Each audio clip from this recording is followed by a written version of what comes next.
So yes, a lot of these old concepts as the Antichrist and the devil and evil, they have served us well for 2,000 years, but they are simply, as it were, the womb, the vessel for the birth of this whole human and this whole God concept, which is this paradox, and which is much more interesting than what we could call this somewhat of a naive concept of wholeness, where the good is completely separate from the bad. Who defines good? Exactly. The word says it. The good is not complete. It's one-sided. It's lopsided, and it's not sustainable. We know. We see it in the case of the church. No one can be good. Everybody has an evil aspect or a shadow aspect. No one can sustain that type of goodness. The evil is the shadow? The evil is the shadow of good. Yes. But the shadow doesn't mean the shadow is evil. No. The shadow is simply the opposite of good, or of bright, or of any pair of opposites. You see, then we don't. You see, we look towards a much more complex and more complete concept of, so be it evil or good or hot and cold, we look for the paradox, we look for the union of these two, which creates a higher concept, which is neither of those opposites.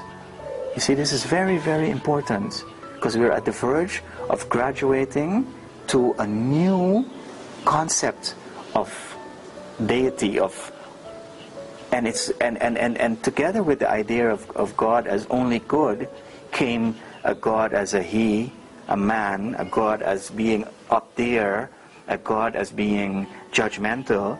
All of that, a God as having a personality, which we know is just not what the ultimate concept of deity can be. And now we are taking our first steps to a more adult, a more mature concept of wholeness. You see, and it's very difficult, because many institutions are based on sustaining this polarity. Can you call a few examples? Well, what we are now realizing, for instance, in terms of politics, and in terms of the left and the right being actually two sides of the whole, and that a whole lot of the political agenda is based on keeping them separate. In the same way, we have many religious institutions that are still based on the separation of good and evil, the separation of a Christ and an Antichrist. You see? And it's still part of the daily bread of many religions. And of course the nuance is that we needed that separation. So we need to be thankful to these institutions, which in a way have aided in the birth of this whole self. But there is a higher truth now to be opened that goes beyond good and evil. And there are many entrapments in understanding this. There are many possible errors that can be made in terms of understanding this union of opposites. And that's one of the reasons why it has been so difficult to completely hatch this out, understand it, propose it as a new model. because those that fell prey to what we called the shadow possession, they, of course, they would frighten the hell out of the side that worships good. You see? And that's why we need to be very, very careful with this understanding. And I personally believe that one of the only ones that truly got this was Jung. And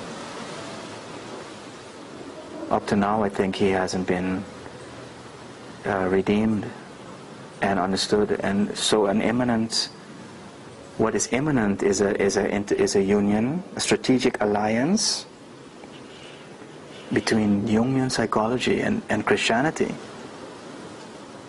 and Buddhism, for instance, which is perhaps one of the most mature forms of religion that we have, which also goes way beyond the paradigm of good versus evil, and also has a very mature God concept, which is not one loose, separate from us. You see, we are pieces of that source energy. You see, and I think when these three institutions merge, then we would have a new model on which to build.